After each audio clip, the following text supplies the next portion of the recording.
My name is Caroline Myers, and on my mother-in-law's 70th birthday, she stood in front of more than 50 guests, pointed straight at me and said, "Caroline has stolen this family's legacy, and the child she's raising is not truly my grandchild."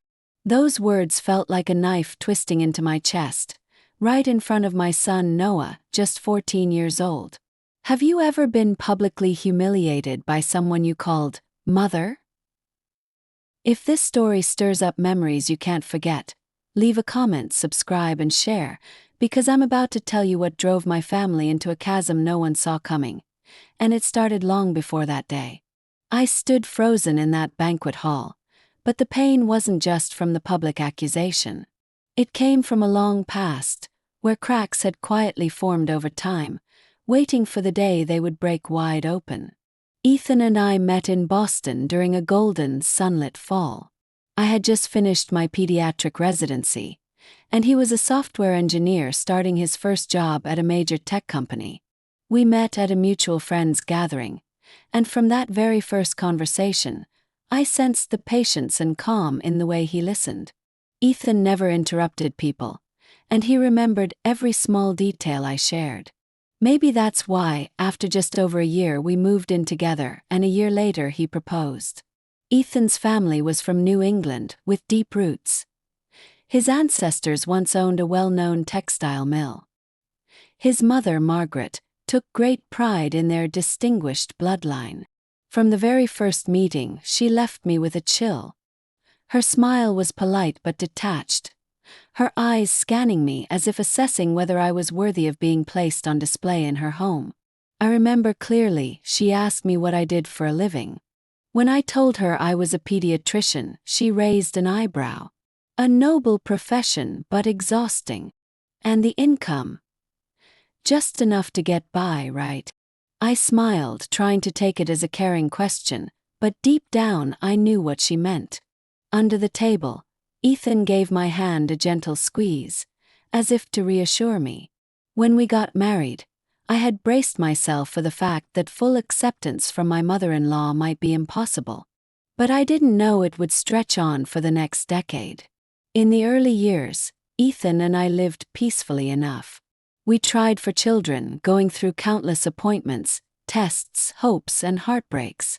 Just when I was about to give up, Noah came to us like a miracle. He was born on a snowy winter morning, and I cried the first time I held him.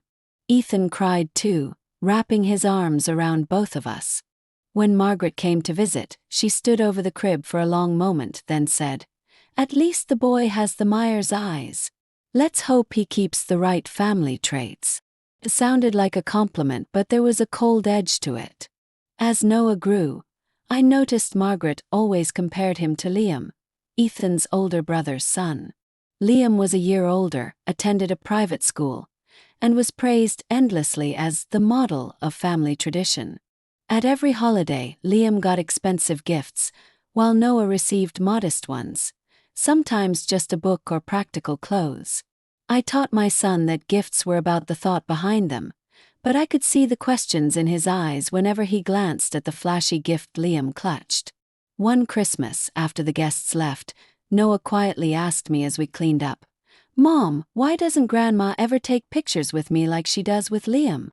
I swallowed the lump in my throat and stroked his hair.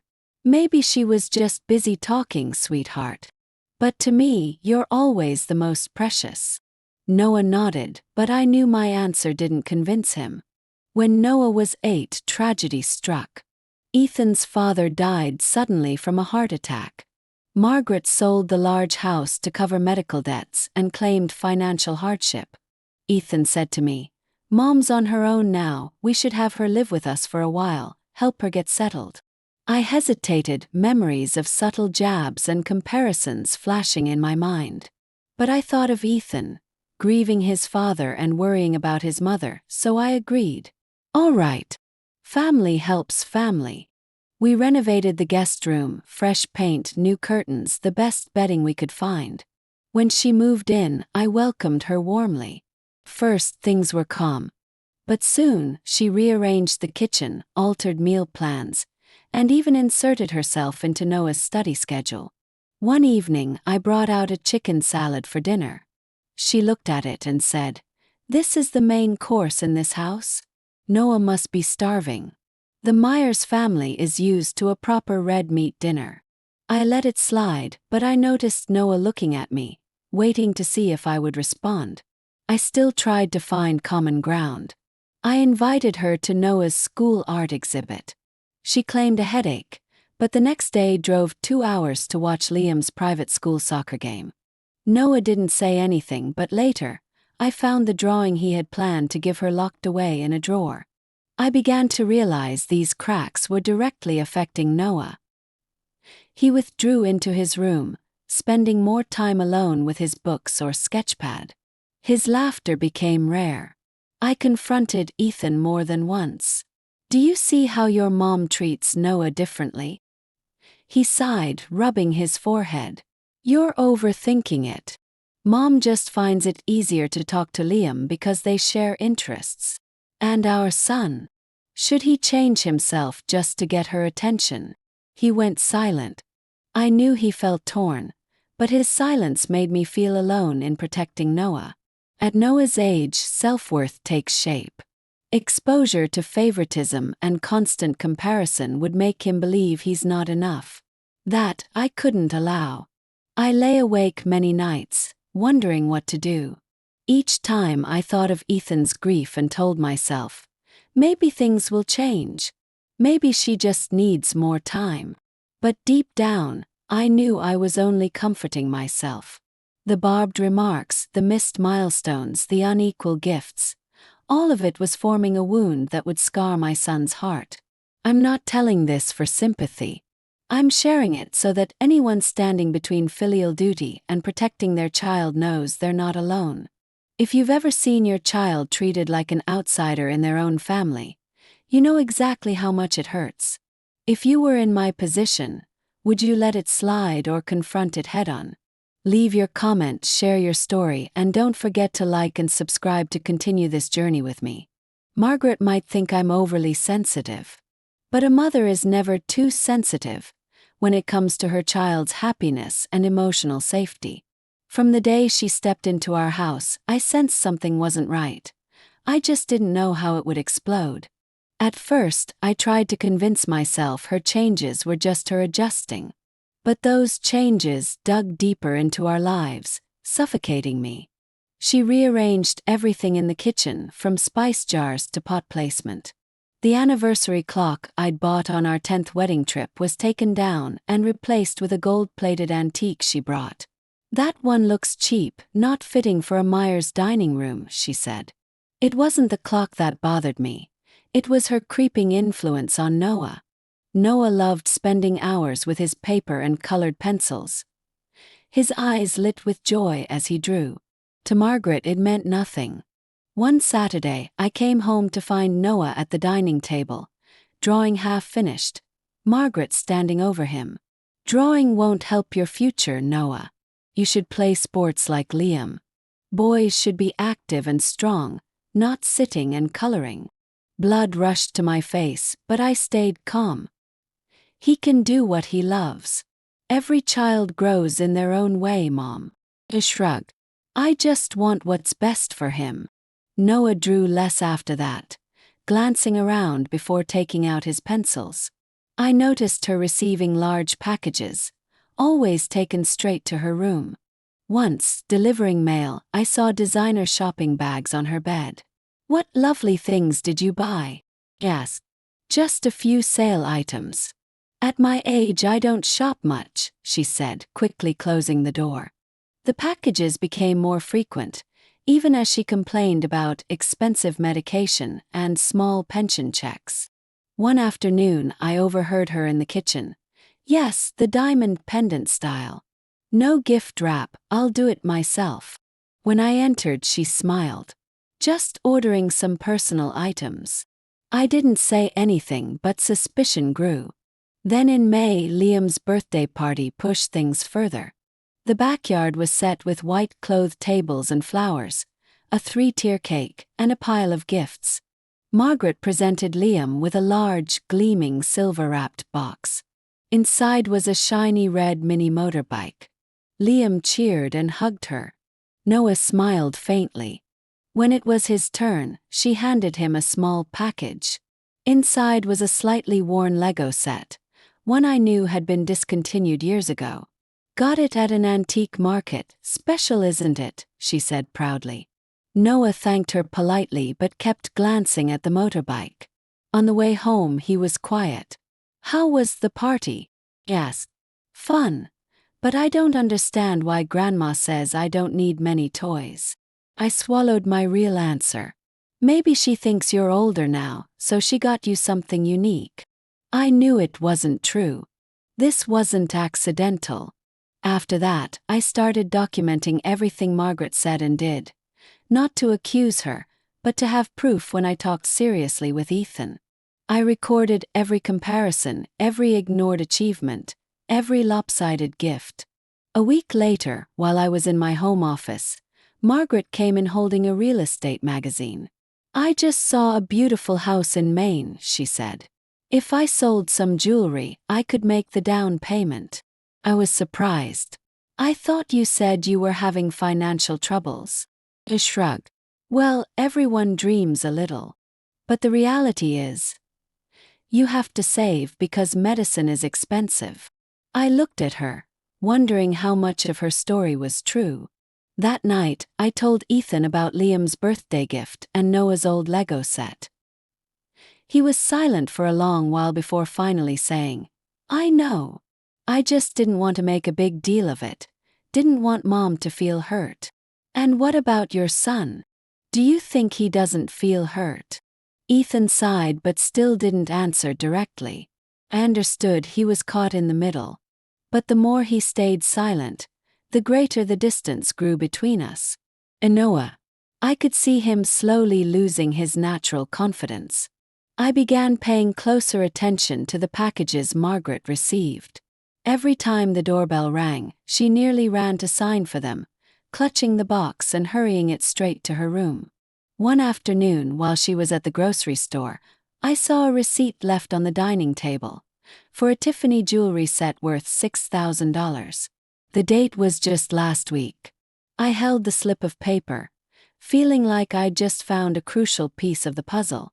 While she constantly complained about not having enough to help with the mortgage, and we were covering all the expenses, she was spending thousands on luxury goods.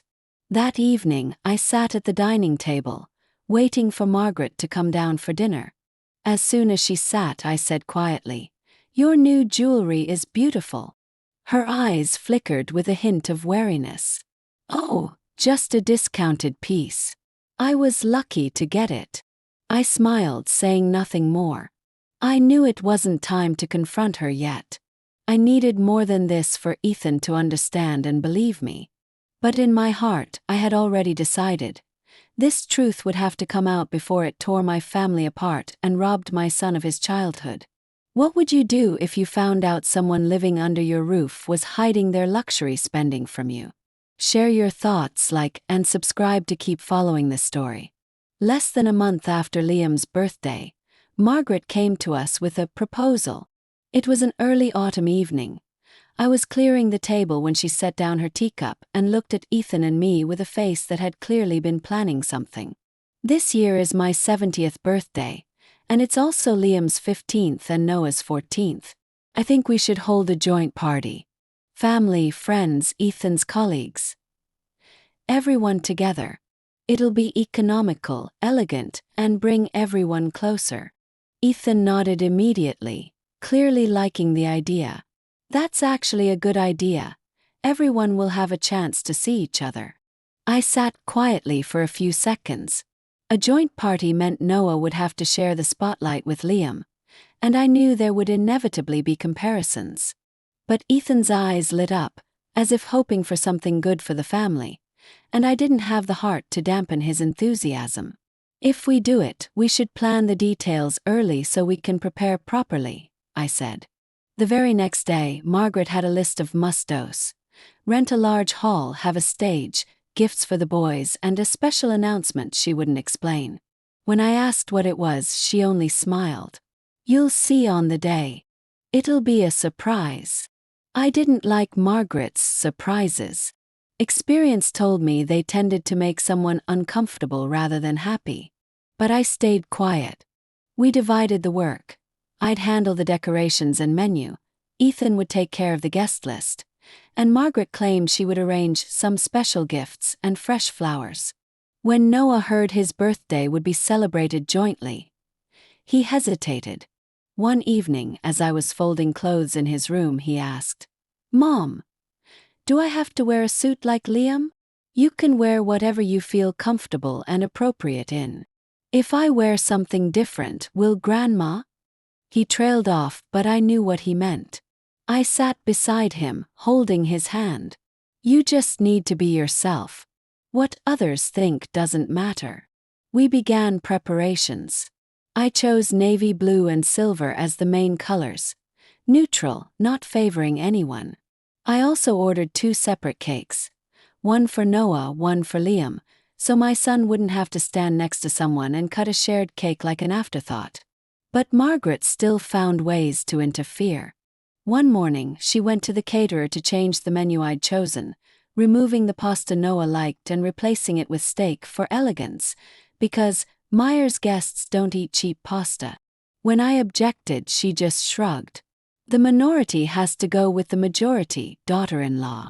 Tensions rose when I stumbled upon something I hadn't wanted to see. That afternoon, I returned early from the store and walked into the kitchen to hear Margaret speaking on the phone in a lowered voice. "Yes, 2 of the same model, same color. Wrap them luxuriously, and make sure to send me a separate receipt. Yes, the newest iPhone. No, not a third one, just for Liam and..." She stopped when she saw me standing in the doorway, my suspicion surely plain on my face.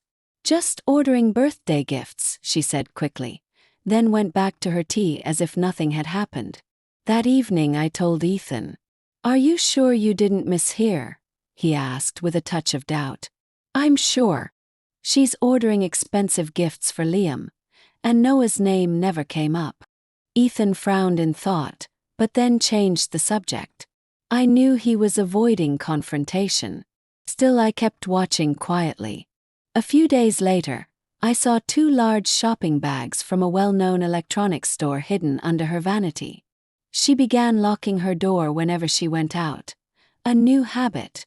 When Liam was announced as the guest of honor, alongside her in a heritage announcement for the Myers family, I understood Margaret was setting up a stage for only one side to shine. I tried to stay calm, focusing on Noah. I took him to pick out a perfectly fitted light gray suit that flattered his skin tone. When he tried it on, I saw a flicker of confidence in his eyes. I wanted to preserve that smile until the day of the party, even knowing Margaret could shatter my plans at any moment. But I hadn't guessed that what she was hiding behind a special announcement wasn't just favoritism for Liam.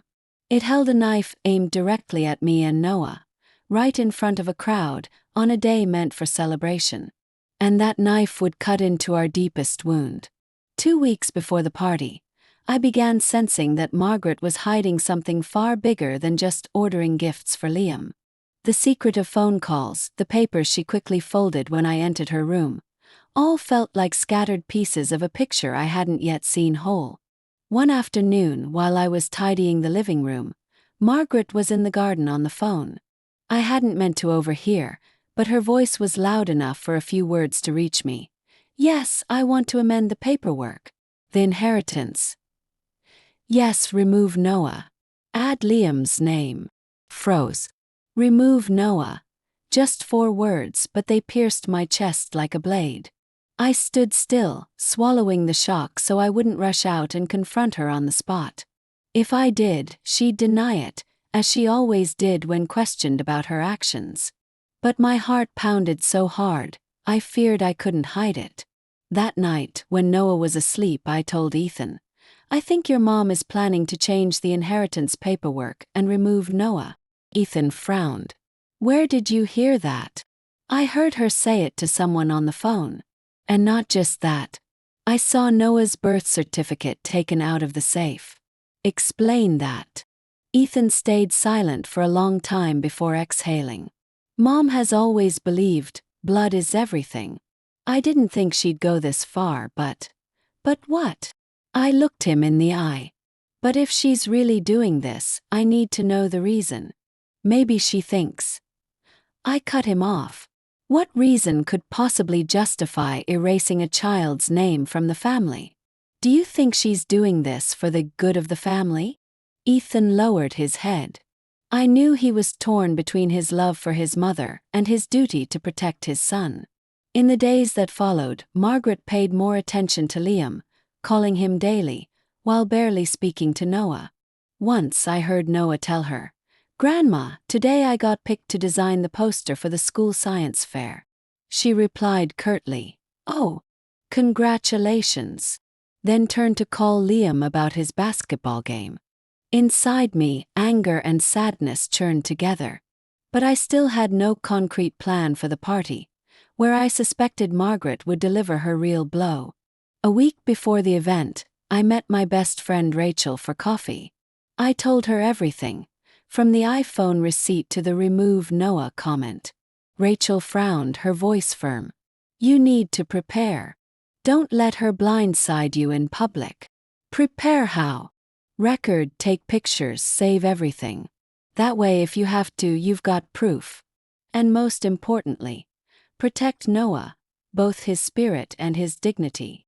That night, as I tucked Noah into bed, he suddenly asked, "Mom, why does Grandma always compare me to Liam? Is there something wrong with me?" I hugged him tightly, keeping my voice steady. "You're more than I ever dreamed of. Never doubt that." But when I left his room, my eyes blurred with tears. 2 days before the party, I came home after work to find Margaret's door ajar. Inside on the table were 2 large silver-wrapped gift boxes with gold bows. My heart pounded as I saw the labels from the electronics store. I didn't need to open them to know what was inside. I stepped back, careful not to leave a trace. But the certainty that Noah would be overlooked made it hard to breathe. That evening I hinted to Ethan, "Do you think we should coordinate gifts for the boys? Just to avoid any glaring differences." Ethan gave a strained smile. "You're overthinking this. Mom wouldn't do anything to hurt Noah." I just looked at him, saying nothing. In my heart, I knew he was trying to convince himself. The night before the party, as Noah and I prepared clothes, he asked, "Mom, what do you think Grandma will give me?" I swallowed and said, "Whatever it is, I know you'll appreciate it. But the biggest gift is that your dad and I are always here for you." Noah smiled, but there was still a trace of hope in his eyes. After he was asleep, I sat alone in the living room, the warm light casting shadows on the ceiling. I thought through every possible scenario. I'd already placed a recorder in my purse, so if Margaret said anything crossing the line, I'd have proof. I didn't know exactly what she was planning, but my instincts had never been wrong. And this time I was ready to face it. Do you think I should stay silent to keep from ruining the party, or be ready to stand up and protect my son? Share your thoughts and subscribe to keep following this story. The night before the party, the house was wrapped in a strange mix of excitement and tension. Ethan had been coming home late all week with a big project at work, and tonight, he got an unexpected call from his boss. He set his phone down on the dining table, looking at me apologetically. "I'm sorry, but tomorrow morning I have to get to the airport. This trip came up suddenly. I'll try to fly back in time for the party, but I can't promise." I looked at him for a few seconds, trying to keep my voice calm. "You know I need you there." "I know, Caroline," he sighed softly. "But if I'm lucky, I'll get back while everyone's still having dinner." I nodded, but a vague worry rose in my chest, like I was going to have to stand alone against a storm. After Ethan went upstairs to pack, I stayed at the dining table, turning my water glass in my hands. Since hearing the phone call about removing Noah, and seeing the 2 secret gift boxes in Margaret's room, I'd known this party wasn't just a celebration. And if Ethan wasn't there, I'd be the only one standing between my son and whatever might hurt him. Rachel called close to 9 p.m., her voice tight with concern. Are you okay? Tomorrow's the big day. I'm fine, if I actually believe the word fine, I said with a dry laugh. Ethan just told me he might not make it back in time. Oh no, so you'll be alone? Yeah. But I'm ready. I told Rachel about the recorder already in my purse. My plan to stay close to Noah the whole time so I could react if needed. She was silent for a moment, then said quietly, Caroline, don't just defend yourself. If she crosses the line, let her know you're not the silent daughter-in-law you used to be. When I hung up, Noah came into the living room, hair damp from his shower, wearing pajamas covered in stars. He sat next to me, hesitating. Mom, tomorrow can I wear my blue shirt? I don't really like the suit you bought. I was surprised, then smiled. Of course you can. You should wear what makes you feel comfortable. Noah looked down, twisting his fingers. I don't want it to seem like I'm trying to make grandma like me. No matter what I wear, she'll compare me anyway. I froze for a moment, then pulled him close. You don't have to try to be loved, Noah. You've deserved that since the day you came to us. He nodded slightly, but I could feel the fragility in his eyes. Around 11 p.m., as I was folding the tablecloth to wash it, Margaret appeared in the kitchen doorway with a teacup in her hand. Her eyes swept over the bouquets I'd placed on the table. Caroline, tomorrow I want my table and a few friends seated close to the stage so we can see better during the announcement. Can you arrange that? What announcement is that, Mom? I asked, though I already had a guess. She smiled mysteriously. You'll find out. It's a surprise. I looked straight into her eyes. If it involves Noah, I'd like you to tell me beforehand. She shrugged. Don't worry, Caroline. Everything is appropriate. I knew that in Margaret's definition of appropriate, there was rarely room for other people's feelings. That night I barely slept. I lay there listening to the clock tick, imagining every scenario. I thought about Noah, about the times he used to laugh freely, and realized how long it had been since I'd heard that sound. I promised myself, no matter what, I would not let tomorrow become another painful memory for him. The next morning I woke early, made breakfast, and laid out clothes for Noah. He chose a light blue shirt, beige khakis, and his new sneakers. When I told him he looked handsome, he smiled, but I still saw a trace of nervousness. Margaret was different. She wore a deep red silk dress, a large pearl necklace, and carried a brand new handbag I'd never seen before. Walking through the house, she spoke into her phone with enthusiasm. Yes, make sure the flowers are up front on the stage. That's right, the 2 special gift boxes too. I glanced at Noah. He pretended not to notice, but his small hand gripped the strap of his backpack tightly. As we loaded the car, Ethan called from the airport. I'll try my best to get back in time. If the flight's not delayed, I might get there halfway through the party. I hope so, I replied shortly.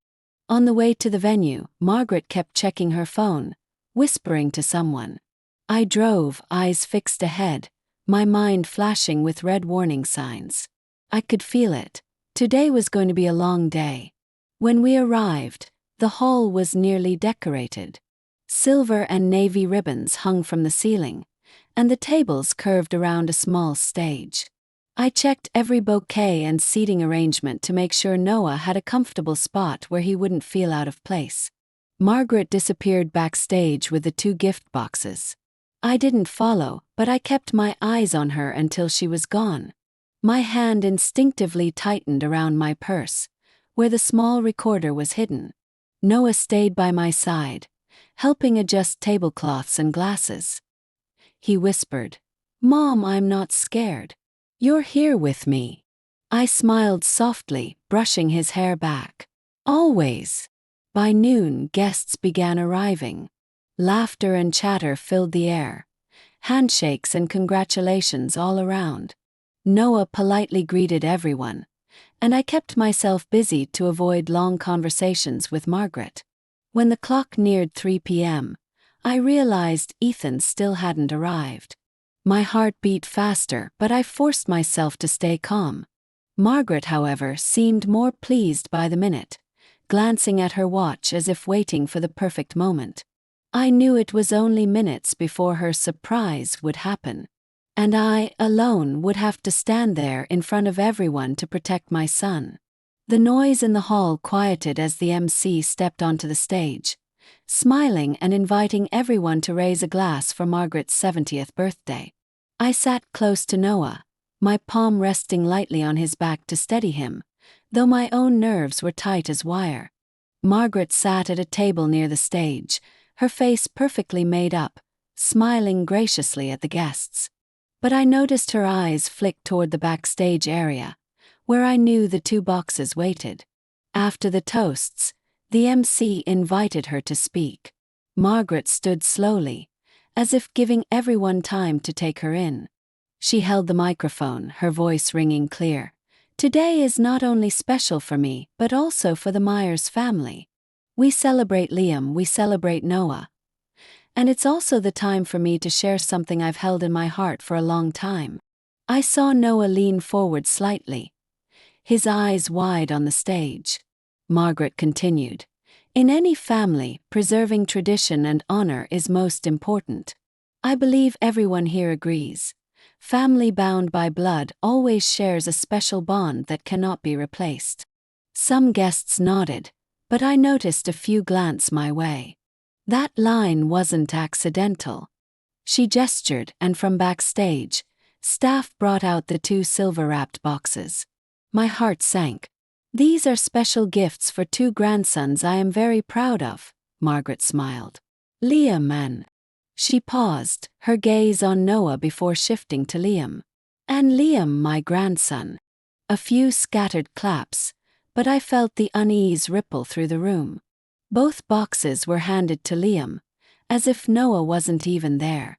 Noah sat frozen, his hand gripping his knee. I clearly heard his whisper, "Mom, what about me?" I turned to him, giving a small shake of my head so he knew I was here.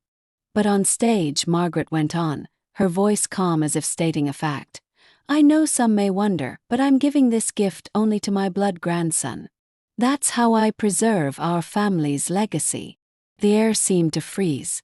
Each word echoed in my head, sharp as needles. I saw Noah's eyes redden, his lips pressed tight, and then he bolted from the room. I don't remember pushing my chair back, only that my legs carried me through the stunned stairs. The door at the back still shuddered as I stepped into the hallway. Noah stood in the corner, his shoulders shaking. "Sweetheart," I called softly, though my voice trembled. He turned, tears streaming down his face. "Mom, why did she say that in front of everyone? What did I do wrong?" I pulled him into my arms, taking a deep breath to steady myself. "You did nothing wrong. What she said was wrong. You are your father's and my son, and you will always be part of this family, no matter what anyone says." He pressed his face into my shoulder, but I knew the wound wouldn't heal easily. We returned to the hall a few minutes later. Ethan still wasn't there, and I knew I'd have to face Margaret right away. She was chatting with a group of guests but fell silent when she saw me approach. "Do you know what you just did?" I asked, my voice low but firm. "Caroline, I only told the truth. Noah's not my blood grandson. I don't see what's wrong. The truth is never an excuse to humiliate someone, especially a child," I said, my eyes locked on hers. "And you chose to do it in front of dozens of people." A shrug. "If he's strong enough, he'll understand and accept it." I clenched my fists to keep control. In that moment, I knew this wasn't about gifts or careless words. It was a deep-seated belief, and she was willing to use it to erase Noah from the family in everyone's eyes. As I fought to keep my composure, my phone buzzed. It was Ethan. "I just landed and I'm on my way," he said urgently. "Is something wrong?" I took a deep breath. You'll see when you get here. And you need to hear everything from your mother herself. I hung up, then looked back at Margaret. You may think you've protected the family's legacy, but the only thing you've done is shatter a child's self-worth. She said nothing, just turned away as if the conversation were over. But I knew this was only the tip of what was coming. Noah sat back at the table, silently pushing food around his plate. I stayed beside him, my hand on his shoulder, my eyes fixed on the front door, waiting for Ethan to walk in. In my mind, the plan to confront Margaret and hold her accountable played over and over without end. I knew that the moment Ethan arrived, we would have to face a truth we could no longer avoid. And this time I would not let anyone hurt my son without answering for it. The banquet hall doors swung open as Ethan stepped in, autumn wind spilling inside with a hint of chill. His eyes swept over the room heavy with awkward silence, then stopped at me and Noah. I saw his jaw tighten when he caught sight of our son's red-rimmed eyes. He walked straight toward us, brushing past the hurried greetings of a few guests. What happened? His voice was low, but I could hear the anger beneath it. I glanced at Margaret, sitting leisurely at the table near the stage, sipping her wine as if nothing out of the ordinary had happened. Ask your mother, I said, my voice measured. Ethan turned to her, suspicion in his gaze. What did you say? Margaret set her glass down, tilting her head slightly. He's overreacting. Caroline is just too sensitive. I only told the truth. Noah is not my blood grandson, and the gift I prepared is for my blood grandson. Ethan stood still for a few seconds, as if making sure he had heard correctly. Mom, do you know what you just did? You humiliated my son in front of everyone here. I shrugged. If he's strong enough, he won't see it as humiliation. I saw Ethan's hand curl into a fist. He took a deep breath, then turned to me. Take Noah outside. I'll talk to her. I nodded and led Noah out of the hall. He was silent, but I could feel his small hand trembling slightly. We sat on a stone bench in the lobby, where the light was soft and the music from inside drifted faintly. Mom, I don't want to go back in, Noah whispered. It's okay, we'll go home soon. But your dad needs to know everything so he can decide, I said, stroking his hair. Through the glass doors I could see Ethan and Margaret talking, at first calmly. Then Ethan's voice rose while Margaret began gesturing sharply, her eyes turning cold. A few guests quietly moved away. After a moment, Ethan came out quickly, his face set. Let's go, he said shortly, then looked at me. But before that, I want you to see this. He pulled out his phone and opened a photo, not an ordinary snapshot, but one I recognized immediately as taken inside a law office. In the corner was a very recent date, just a few weeks ago. It was a draft of Margaret's will, in which Noah's name had been removed from the list of heirs and replaced with Liam's. I got this from someone I know at the family's law firm. When I confronted her just now, she didn't deny it. She only said she did it to keep the bloodline. I bit my lip until I tasted salt. Even though I'd suspected it, seeing it in black and white still left me breathless. Noah, sitting beside me, looked at the screen and asked quietly, They don't want me anymore? I knelt in front of him, my hands on his shoulders. No one gets to decide your worth except you and the people who truly love you. You are your mom and dad's son, forever. We left the hall under the mix of curious and pitying glances from the guests. On the way home, Ethan drove with his eyes fixed on the road, his voice low. I told my mother she can't live in our house unless she changes her attitude. But she lashed out, said we're ungrateful, and that you're putting ideas in my head. I stared out the window, the streetlights streaking into long lines. Do you think she'll change? Ethan was silent for a moment before answering. I don't know. But I do know this. I won't let anyone, not even my mother, hurt our son again. When we got home, Noah went straight to his room and shut the door. Ethan and I sat in the kitchen, silence stretching between us.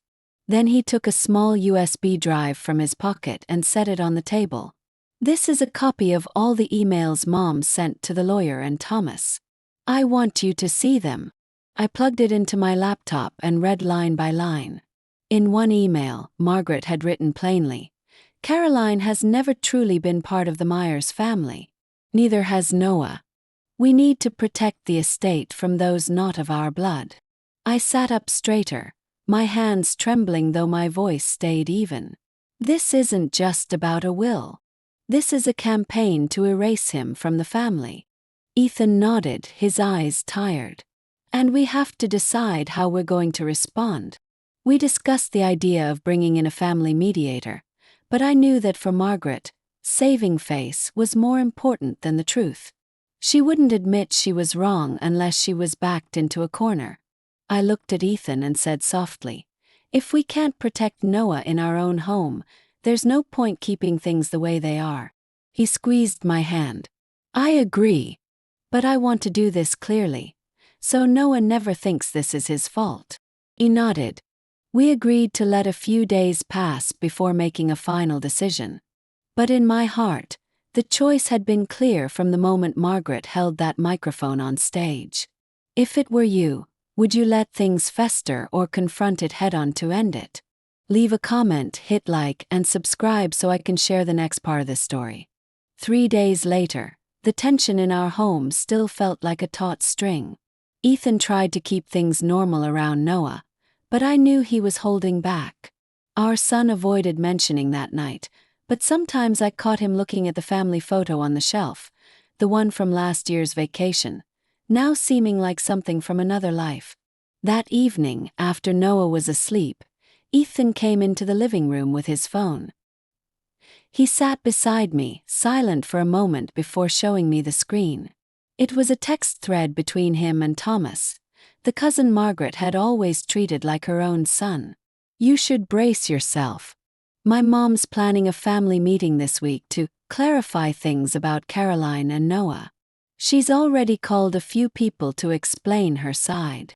Cold shiver ran down my spine. A family meeting, by Margaret's definition, always meant she controlled the narrative, turning the other party into someone defending themselves before an unofficial tribunal. "What do you think she'll do?" he asked. "I think she'll try to spin it so everyone believes you're the reason the family's divided," Ethan said, his gaze hardening. "I'm not going to let that happen."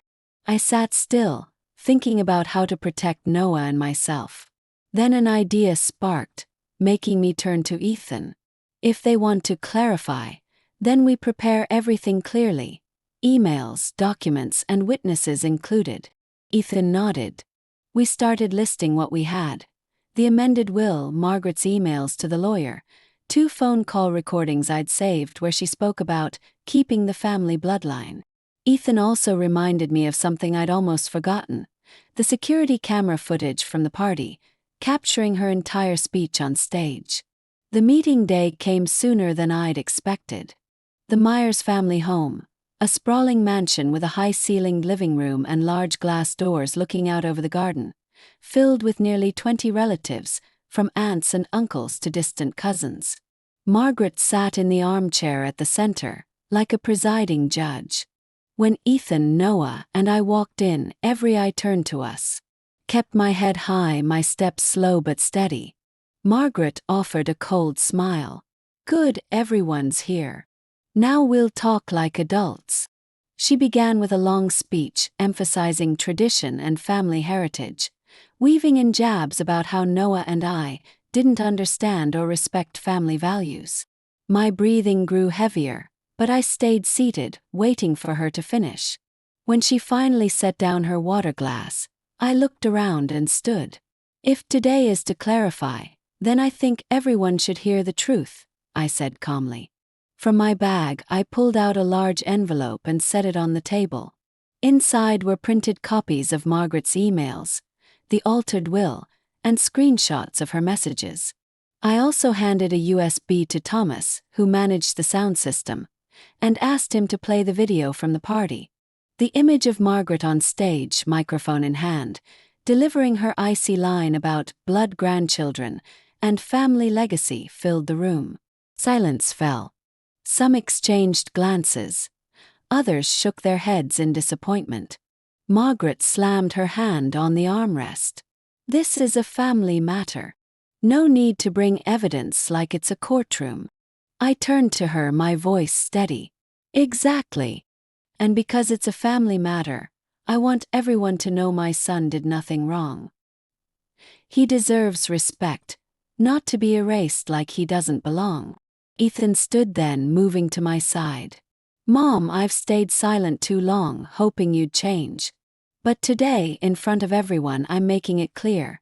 If you can't accept my wife and my son, I have no reason to keep this relationship." Whispers spread. A few tried to calm Margaret, but she just sat, her face flushed. I looked around and caught the eye of Aunt Emily, who'd once been judged for adopting her daughter. She gave me a small nod, a quiet show of support. The meeting ended in heavy silence. No one really shook hands on the way out. As we walked to the car, Ethan squeezed my hand. "I'm proud of you. You stayed calm and did exactly what needed to be done." I looked at Noah and saw a small smile. Not exactly happy, but at least relieved.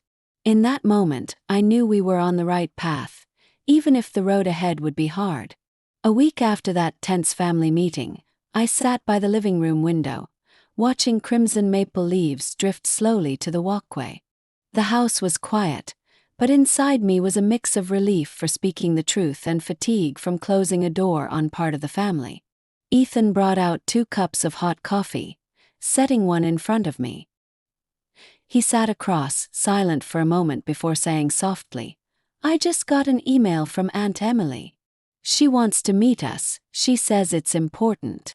Aunt Emily, the one who had nodded to me in support that day, was one of the few in the Myers family willing to openly disagree with Margaret. I agreed immediately. The next afternoon we met at a small cafe by the lake.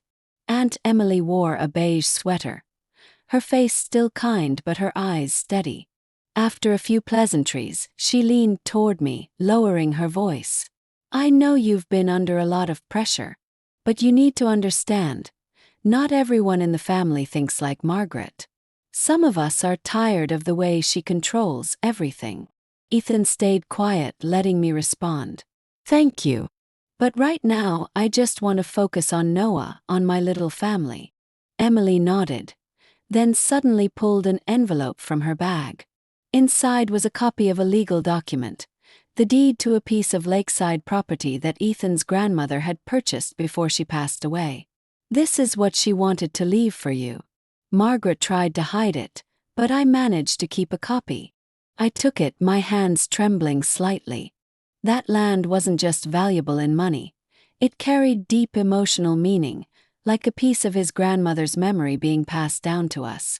On the way home, I saw Noah sitting in the back seat, holding the book Emily had given him. When he opened it, there was an old photograph inside. His grandmother, smiling brightly, her hand resting on young Ethan's shoulder. "Mom, Grandma looks so kind," Noah said with a hint of wonder in his voice. "Yes, she was a very kind person. She always believed that family should be a place of love, not a place for judgment or favoritism," I replied, trying to keep my tone soft. That night, after Noah had gone to sleep, Ethan and I sat at the kitchen table, spreading all the documents out in front of us. "What should we do with this land?" he asked. "Keep it for Noah. One day when he's grown, he'll understand this is part of his story," I said. "And it will also be proof that not everything can be taken from us." Ethan smiled, pride shining in his eyes. "I know the road ahead is still long, but we've taken the most important step, not letting anyone else define our worth." I nodded, remembering that family meeting, remembering the feeling when I stood up and spoke in front of everyone. For the first time in many years, I truly felt like myself. Not a shadow placed under someone else's control, but a woman with a voice, with the right to protect her son and our small family. That night, I stood by the window, looking at the moonlight spilling across the lake. The ripples danced as if whispering that every wound would heal, as long as I stayed patient and kept my faith. I knew I had chosen the right path, even if it came with a cost of distance. And I believed that one day, Noah would understand and be proud of it. Each of us at some point in life must face a choice: to stay silent and endure, or to stand up and protect what is ours. I chose the second path, and it was far from easy. But sometimes, to preserve peace for those we love, we have to be willing to pay the price. I truly want to know, if it were you in my place, what would you choose? Would you have the courage to speak the truth, even knowing it could fracture your family? Leave your thoughts. Maybe your story could be the encouragement someone out there needs right now. And if you'd like to keep hearing everyday stories that carry raw, heartfelt truths about family bonds, betrayal, and hope, make sure to follow this channel. I'll keep bringing you new stories so we can reflect together on the meaning of family and the power of love.